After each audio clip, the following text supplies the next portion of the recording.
নমস্কার, স্পটন নিউজে আপনাদের সবাইকে স্বাগত। এই মুহূর্তে আমার সঙ্গে রয়েছেন সিনিয়র সাংবাদিক জয় চৌধুরী। জয়দা, 11ই জানুয়ারি ডার্বি ঘিরে অনিশ্চয়তা। ডার্বিটা আদৌ কি কলকাতায় হবে কি হবে না সে নিয়ে নানান ডাকবাটাল।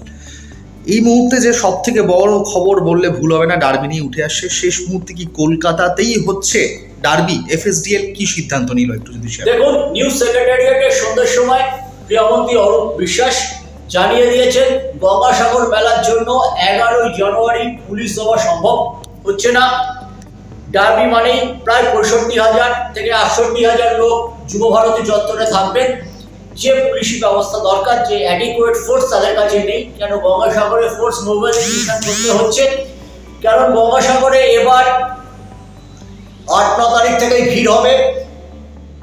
মহাকুম্ভ আছে এলাহাবাদে, বেশ কিছু পুণ্যার্থী একটু গঙ্গাসাগরে স্নান করে তারপর তারা এলাহাবাদ যাবে।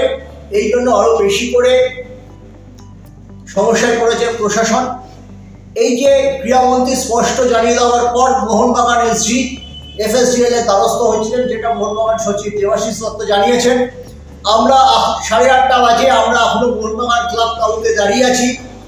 সেই আপডেটটা আপনাদের কাছে তুলে ধরার জন্য মোহনবাগান এসজি ডিরেক্টর অফিসিয়ালদের সাথে এফএসডিএল কর্তৃপক্ষের যা কথাবার্তা হয়েছে তাতে কলকাতা থেকে ডার্বি সরে যাচ্ছে, বাংলার বাইরে চলে যাচ্ছে।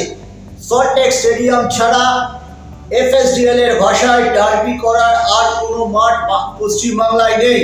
এই জন্য বাংলার বাইরে চলে যাচ্ছে ডার্বি, এবং বাংলা সন্নিহিত কোনো একটি রাজ্যে হচ্ছে, যেটা এফএসডিএল এবং মোহনবাগান সুপার জায়ান্টের সঙ্গে যে কথাবার্তা চলছে বাংলার কোনো পার্শ্ববর্তী রাজ্যে হচ্ছে।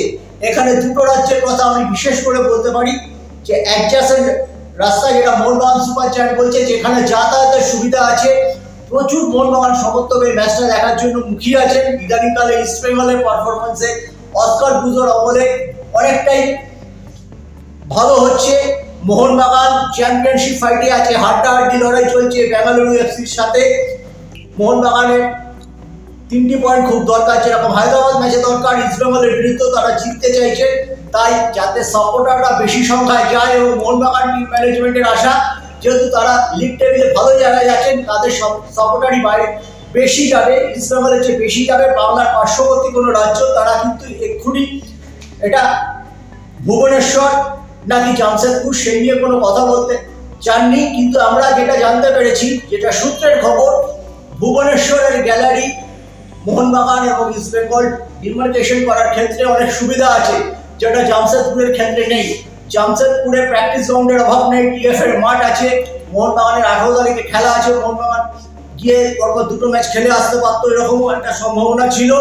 কিন্তু যেটা হচ্ছে যে ম্যাচটা ভুবনেশ্বরে চলে যাওয়ার বেশি কথা। অতীতে ভুবনেশ্বর খুব সফলভাবে এই ম্যাচটা অর্গানাইজ করেছে, সেই কথা মনে রেখে, এবং ভুবনেশ্বর যেতেও বেশিক্ষণ সময় লাগে না আজকালকার দিনে। নতুন দ্রুতগতির ট্রেন এসেছে বন্দে ভারতের মতো, সেই জন্য ম্যাচটা 11 তারিখে হচ্ছে, এটা যেরকম কনফার্ম, তেমনি বাংলার বাইরে যাচ্ছে এটাও কনফার্ম।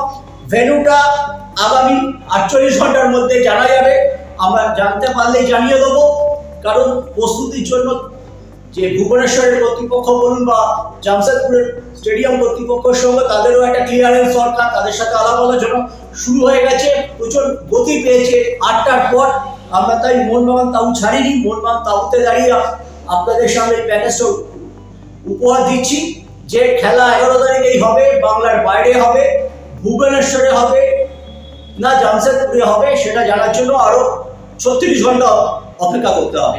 এবং পাশাপাশি মনবীর সিং এর একটা আপডেট উঠে এসেছে এর মধ্যে, যে মনবীর সিং 1 তারিখ দলের সাথে জয়েন করছেন।